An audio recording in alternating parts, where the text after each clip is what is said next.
Hola, buenas tardes. Estamos aquí en un nuevo diálogo online, que ya sabéis que son estas charlas que venimos manteniendo desde la CEC, la Asociación Col·legial d'Escriptors de Cataluña, la Asociación Colegial de Escritores de Cataluña, y ya sabéis que es una asociación que defiende los derechos morales y patrimoniales de los escritores nacidos o residentes en Cataluña, independientemente de la lengua en la que se expresen. Este acto está organizado por nosotros, por la CEC, pero está patrocinado por Cedro. Y bueno, ya sabéis que aquí de vez en cuando invitamos a charlar a gente vinculada o a la asociación o a Cataluña o a la literatura en general. Y es el caso que nos trae hoy aquí porque hemos invitado a hablar con nosotros a Alex Chico. ¿Qué tal, Alex? Aprovechamos para saludarte. Hola Álvaro, ¿qué tal? Muy bien, Alex acaba de publicar Geografía escrita en Gandaya, que es, bueno, es un libro de viajes, una crónica literaria, un ensayo metaliterario, bueno, un libro híbrido, digamos, en el que el autor recorre diferentes ciudades o países vinculados a escritores, o sobre todo los visita desde la perspectiva de los escritores que hablaron de esos países o vivieron allí o lo que fuera, y hay algunos ejemplos como el Buenos Aires de Roberto Al, la Lisboa de Pessoa, el Berlín de Dublín, la isla de Icha de Capote o el Paraguay de Roa Bastos, aparte de otros lugares más especiales como el Auschwitz de Imre Kertész y algún otro. Y yo no vamos a hablar de hoy del libro, ya sabéis que estamos últimamente preguntando a los autores sobre los orígenes de su vocación literaria, pero sí que vamos a preguntarle a Alex antes de empezar si nos puede explicar un poco de dónde sale este libro y luego ya arrancamos con la temática que nos ha traído. Cuéntanos un poco de dónde sale este libro, Alex. Bueno, Álvaro, en primer lugar, oye, mil gracias por la invitación. Un placer estar aquí contigo. Bueno, el libro en verdad es una recopilación de textos que he venido escribiendo principalmente en la revista Quimera y además de algún otro que he ido sacando en otras revistas y tal, ¿no?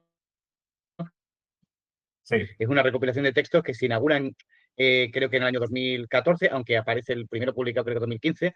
Y bueno, digo que es una recopilación porque en realidad es un tema que me obsesiona muchísimo, el tema del lugar, de la escritura, de la relación que se establece entre el escritor y el territorio que habita o visita o así, ¿no? Y bueno, y vi que después de tantos artículos, ¿no? Con este tema, este hilo, este eje, me di cuenta de que de ahí podía estar saliendo un libro que de alguna manera abordara los territorios, las geografías, pero también lo que han dicho otros sobre esos espacios, ¿no? Y esa relación que se establece entre el escritor, entre la reflexión del escritor con el espacio, a modo de psicogeografías, me interesaba muchísimo, ¿no? Y creo que ha quedado un libro bastante variado. Hay varios españoles, desde Plasencia, La Vera en Extremadura, hasta Auschwitz, como decía, varios latinoamericanos, algún africano, y bueno, sobre todo lugares o espacios que de alguna manera los hubiera interiorizado yo previamente, ¿no? Es decir, podía haber escrito sobre otros muchos lugares, otros muchos territorios, pero no los había interiorizado tanto como para hablar sobre ellos, ¿no? Y para interiorizarlos en realidad es como dijo alguien, no recuerdo bien quién, que decía algo así como que para hablar de una ciudad o estabas 2 días o 20 años viviendo en ella, ¿no? Pues bien, o bien por ese paso de 2 días, o bien por vivir en algunas de ellas, esos lugares que aparecen son como lugares que yo había de alguna forma interiorizado. Y ya digo, es un libro sobre geografía, sobre lugares y también sobre literaturas, ¿no? Que han abordado esos espacios, ¿no? Estupendo. Pues nada, lo dejamos aquí, lo recomendamos a los lectores, Geografía escrita de Candaya, de Alex Chico. Y ahora, Alex, lo que queríamos nosotros para hablar contigo y preguntarte, que es lo que estamos preguntando a muchos autores que pasan por aquí, es sobre el origen de tu vocación literaria. Y queríamos saber si hay bueno, para empezar, queríamos saber si hay algún momento epifánico, digamos, en tu infancia, adolescencia, primera juventud, en el que tú dices, ostras, de mayor quiero ser escritor, o si simplemente es una cosa que siempre ha estado ahí. No sé, que nos cuentes un poco, digamos, cómo llegas a esta profesión perdida de la mano de la economía, digamos, ¿no? De la economía seguro, vamos, pero bueno, a ver, también te digo una cosa, a veces suelo decir que de la poesía no se come, pero sí se bebe o se desayuna o demás, ¿no? De la literatura, pero bueno, en fin. Pues mira, yo creo que hay varios momentos. Al final, yo suelo decir que buena parte de los temas que tiene uno los selecciona, los elige durante su última parte de la infancia y su adolescencia, y luego lo que hacemos después al escribir es añadir anexos o epílogos de esas primeras obsesiones o esas primeras eh, bueno, ¿no? Temas que de alguna manera nos asaltan, ¿no? En el final de nuestra infancia y toda la adolescencia, ¿no? Entonces yo creo que buena parte de las razones, de los motivos, de los temas que tengo ahora, por ejemplo, antes que hablamos del asunto del lugar, de la escritura, nacieron durante esa infancia que no era consciente aún que lo iba a transformar en literatura o en escritura, pero estoy seguro que ahí nace esa vocación. La vocación básicamente es la deslocalización. Si tuviera que elegir una palabra, que identificara por qué uno tiene la necesidad de comenzar a escribir, sería la deslocalización, el no poder enraizarte con algo en concreto, el sentirte desplazado, etcétera. Por ejemplo, soy extremeño de Plasencia, pero he vivido casi toda mi vida aquí en Barcelona. Ahora ya me da igual, pero durante los 10 primeros años de vida, esa deslocalización también te marca de alguna forma. Es decir, no eres un alumno que va al cole de Barcelona, eres alguien que es de otro lugar, sin embargo, ese otro lugar tampoco lo conoces tanto, por muy el lugar de nacimiento que haya sido tuyo, ¿no?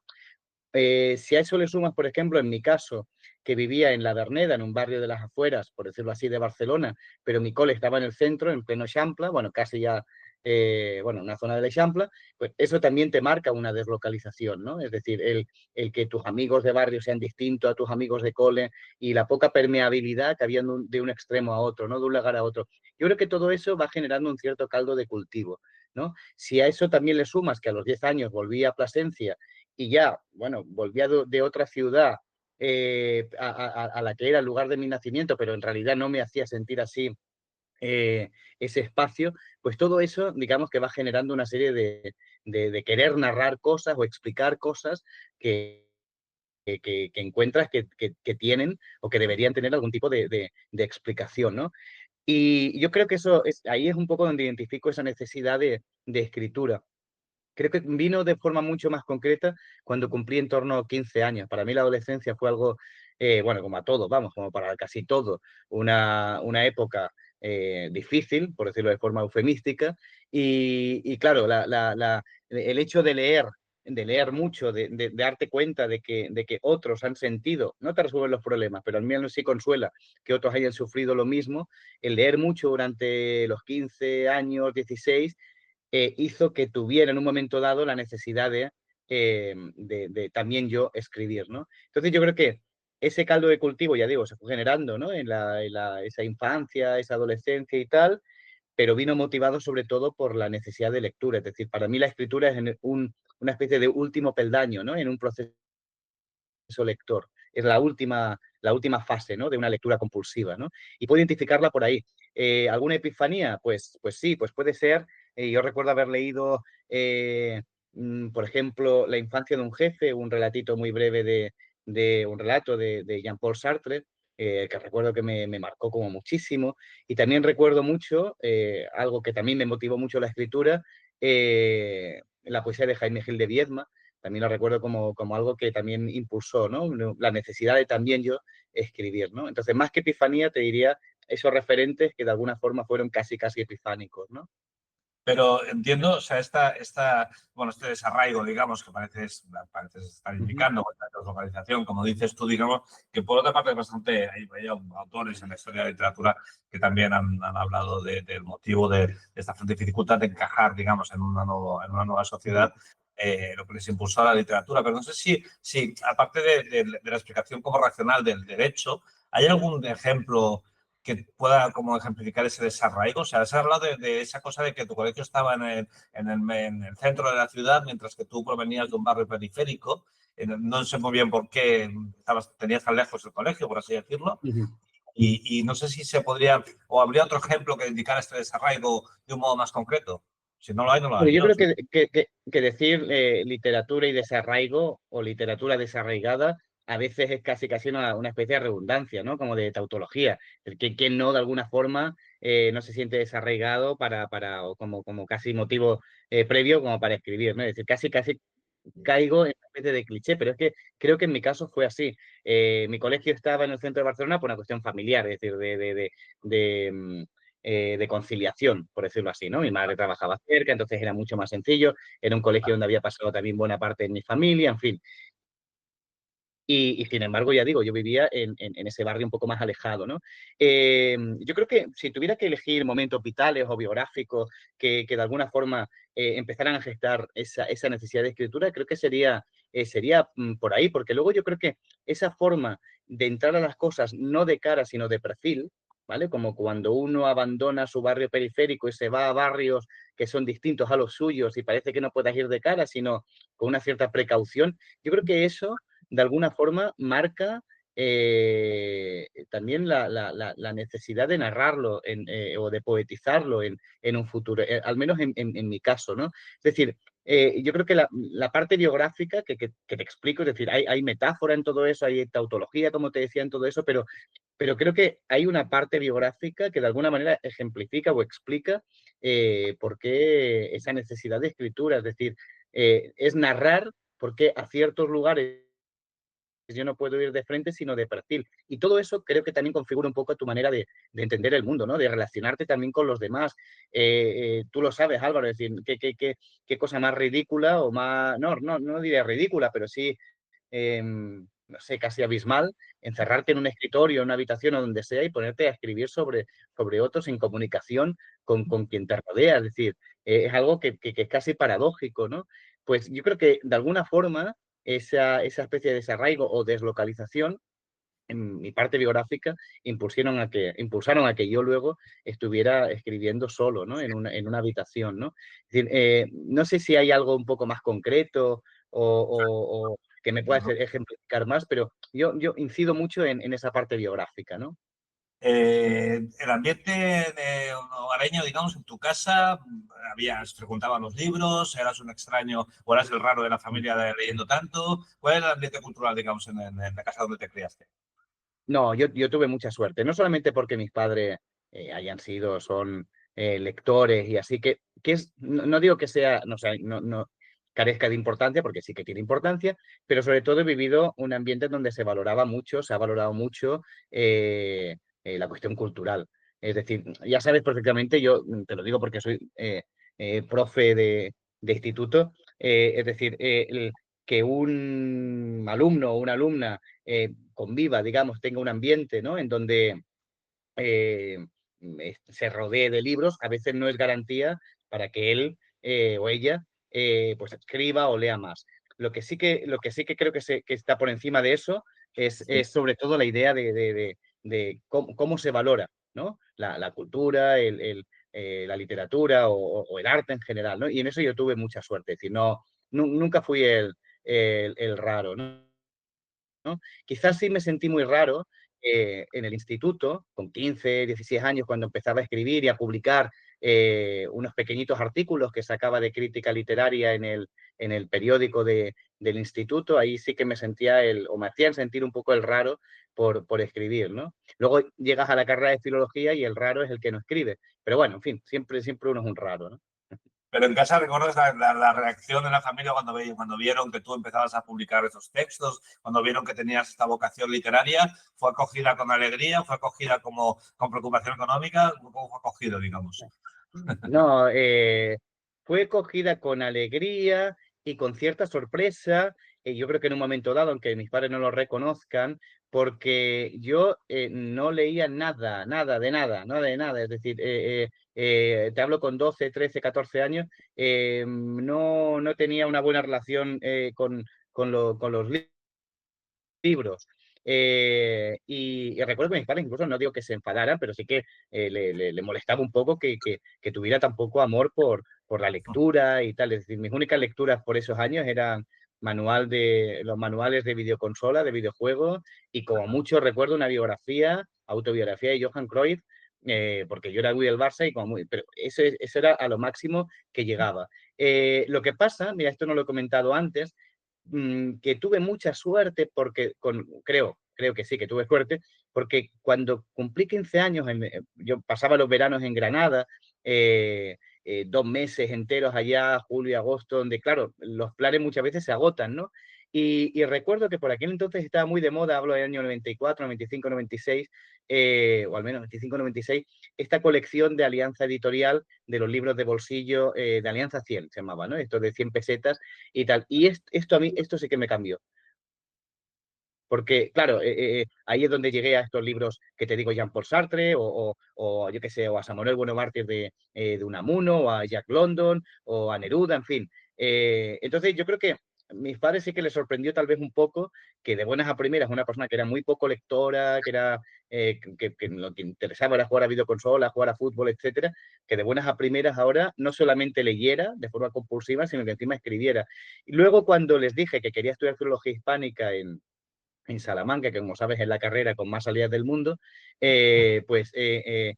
tampoco quiero decir, no, yo creo que lo que les preocupaba a mis padres es que yo no hiciera nada, por decirlo así, ¿no? Que me quedara un poco eh, eh, con cierta atonía, pero no, en verdad, ahora, es verdad, una cosa es eso y otra cosa es dedicarte por entero a la escritura, ¿no? Sin necesidad de dar clases, sin lo otro, pero bueno, eso ya sería otra cosa y otro debate. Lo que pasa es que a lo mejor es simplemente porque no había tropezado con nadie que me lo explicara así, pero este salto de los manuales de videoconsolas a Jean-Paul Ujú. Sartre a través de la Alianza 100, hay como un salto ahí muy extraño. O sea, ¿qué es? Porque un día te empiezas con una librería, ves la Alianza 100 y te cambia tu forma de relación con los libros. O sea, es como muy raro, digamos. Porque además no pasas por Julio Verne, no pasas por los Sí, libros de sí, Bruguera. sí. O sea, haces un salto muy salvaje.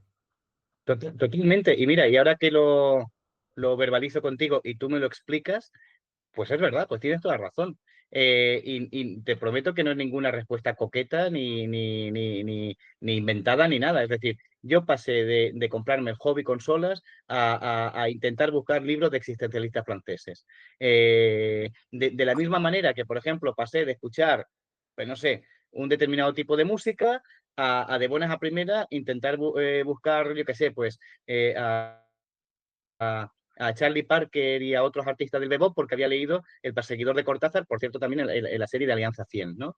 Fue la transformación, que creo que coincidió con esos 15, 16 años, fue tal cual. O sea, no hubo una época, claro, a mí me da una cierta envidia, incluso alumnos o amigos o amigas y tal, que me hablan de cómo han tenido esa época de determinados autores, ¿no?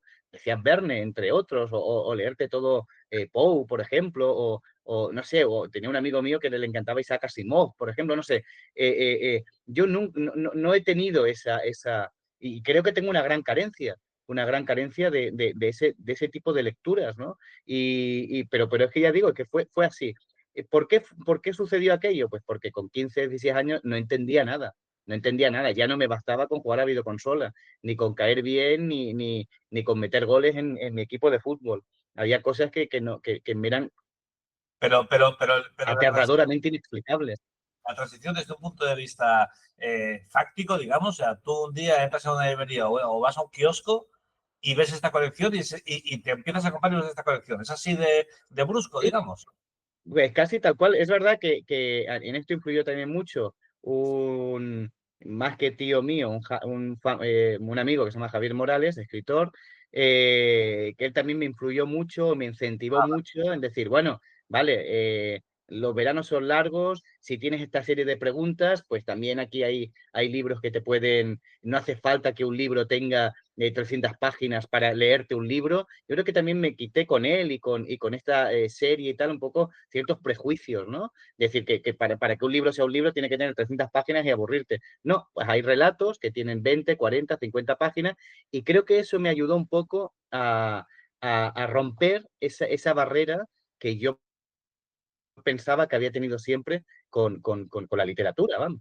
Pero primero hay una especie de guía, ¿no? Hay un mentor cultural que te Sí, guía, sí, sí, ¿no? totalmente, claro, porque las preguntas que yo me hacía, como cualquier otra persona con 15 años, son preguntas que no solamente no tienen respuesta, sino que te encanta formulártelas para hacerte daño, ¿sabes? Porque te recreas un poco en esa especie de tristeza o de desazón. Y entonces, bueno, pues sí que es verdad que uno de mis confidentes, por llamarlo de algún modo, Javier, Morales me decía, bueno, pues aquí hay estos autores. Recuerdo que él también me dijo, dice, bueno, está también Pablo Neruda, tiene un libro que se llama 20 poemas de amor. Y digo, no, por favor, yo el amor, estoy en contra del amor. Bueno, también estaba en contra de las iglesias hace tiempo y no entraba. Bueno, en fin, estas cosas, ¿no?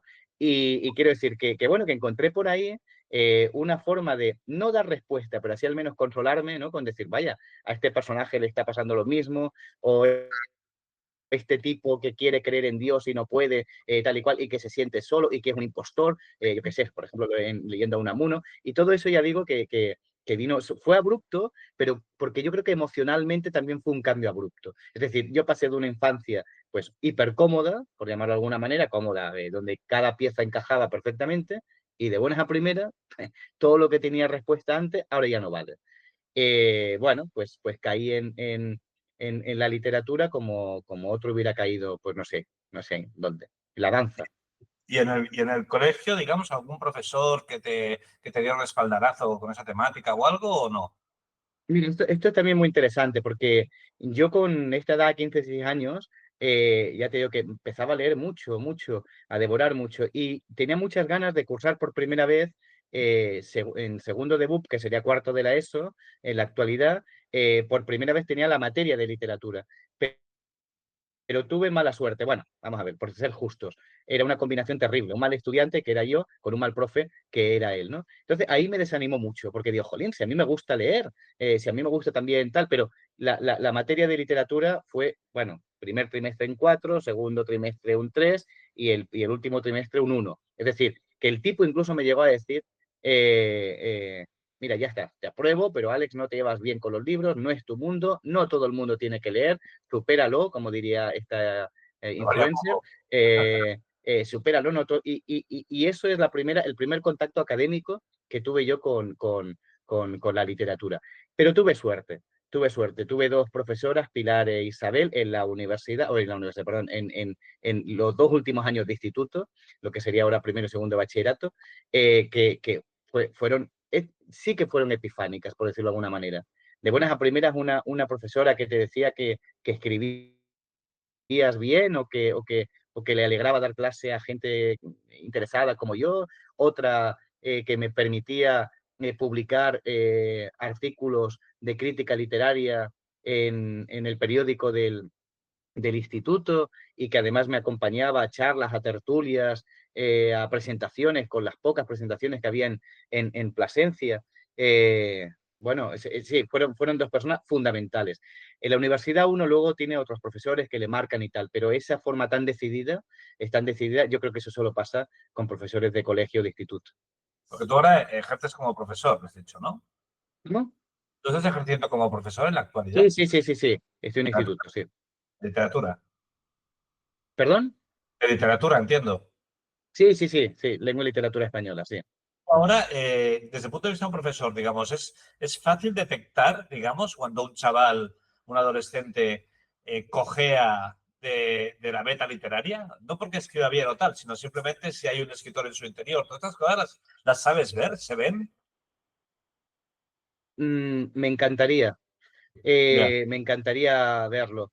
Lo que sí que espero es estar a la altura. Yo suelo decir una cosa. A mí me encantaría que gracias a mis clases, pues los alumnos y las alumnas, pues eso, leyeran más, escribieran más, etcétera.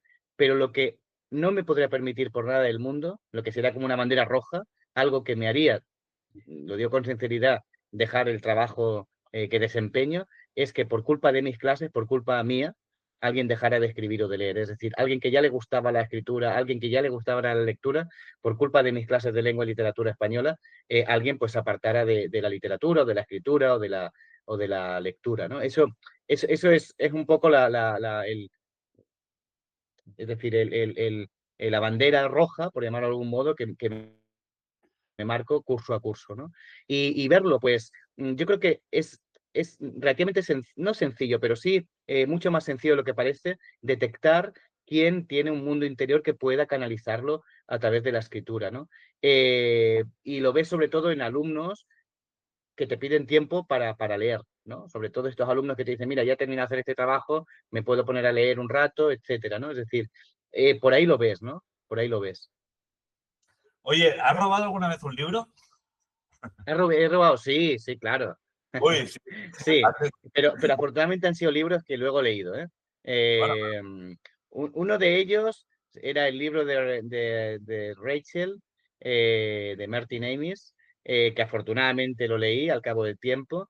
eh, y lo leí, o sea, lo robé pues porque había que hacerlo, no sé, estaba en la universidad y si no robas libros y no tienes tuberculosis haciendo literatura, pues no eres un poeta completamente. Entonces yo creo que, pues no sé, como empezar a fumar, ¿no? Yo qué sé, al final, ¿no? Pues si tienes que fumar, claro, tienes que robar libros y aparentar que eres, pero nunca, o sea, lo he robado, pero nunca he necesitado, la verdad, hacerlo. ya. Ya, es todo pose, toda impostura, como diría Vilamata. Entiendo que en librerías o bibliotecas, ¿de dónde hablamos? ¿Ah? De librería, de bibliotecas nunca. No, lo Vale, prometo. Se me vale. puede haber pasado alguna fecha, eso sí, ¿eh? Ya, a lo mejor, bueno, pero no, no, no. De librería, sí. Cuando Pero piensas dos veces, ¿eh? Dos veces, bueno, está bien. Cuando piensas en ti de pequeño, o sea, yo, por ejemplo, cuando pienso en mí de pequeño y trato de buscar alguna imagen vinculada a los libros, tengo una imagen muy concreta, un sitio donde veraneábamos y una mesa que había, un escritorio donde me Ujú, ponía yo ahí con un papel y un bol y tal. ¿Tú tienes alguna imagen de tu infancia o adolescencia que ujú. digas, esta es la imagen que explica mejor el yo escritor que había entonces? Pues sí, mira, yo te digo de dos momentos separados en el tiempo, pero igual de importantes a nivel lector. La primera fueron la casa familiar de veraneo, esta que te digo que estaba en un pueblo de la Vega de Granada, en Cuyar Vega. Eh, Esas horas de siesta, por ejemplo, donde, bueno, la familia pues dormía casi toda y uno, por ejemplo, pues buscaba a lo mejor algún rinconcillo para leer. Ahí tengo alguna imagen. Tengo alguna imagen. Tengo la imagen del libro, por ejemplo, que yo qué sé, recuerdo también de Alianza, unos poemas de Ángel González, que en su momento me gustaron mucho, por aquel entonces. Y, y sí que recuerdo, a veces es curioso, ¿no? Porque recuerdo más el lugar de la lectura que la propia lectura en sí, ¿no? Es decir, a veces, bueno, me resulta siempre interesante, ¿no? Pero este sí que lo tengo bastante vivo en la memoria. Y luego, en la adolescencia, juventud, hay un espacio en el que creo que es el sitio al aire libre donde más he leído en mi vida, más allá de cafés y terrazas, etcétera, que es unas gargantas, unas cascadas que hay en el norte de Extremadura, cerca de Yuste, donde se retiró Carlos V, donde está el cementerio alemán, pues un poquito antes de ese ascenso, al lado de unos pueblos que se llaman Garganta la Hoya y demás, hay unas cascadas de agua, unos lagos, ¿no? Con agua muy fría y muy tranquila, donde no hay, a pesar del verano, del calor, de la asfixia, etcétera, no hay mucha gente. Entonces son como un lugar idílico, ¿no? Lugar idílico. Y es el sitio donde más he leído, creo que al aire libre en mi vida. Y además de una forma como suelo hacer cada verano, ¿no? Es decir, o intento hacer cada verano. Cada verano intento pillar a un autor por banda y sobre todo en agosto, y tratar de leer todo lo que puedo, ¿no?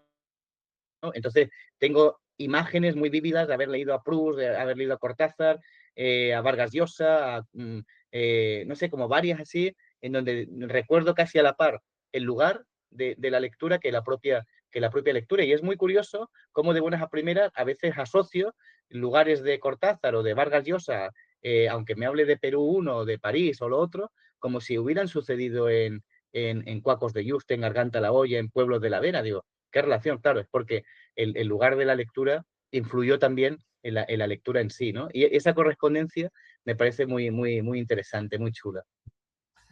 Oye, desde tu punto de vista, ¿el escritor nace o se hace? Mm, no sabría decirte, la verdad, yo te diría que siendo un poco justos al discurso que te he dicho antes de esos traslados y tal, de la periferia al centro y Extremadura y Cataluña, yo creo que hay una parte en donde yo te diría la respuesta fácil sería se hace. Para mí, ahora mismo. Es decir, bueno, pues siendo un poco consecuente, coherente con el discurso que te acabo de decir, creo que un escritor al final se hace.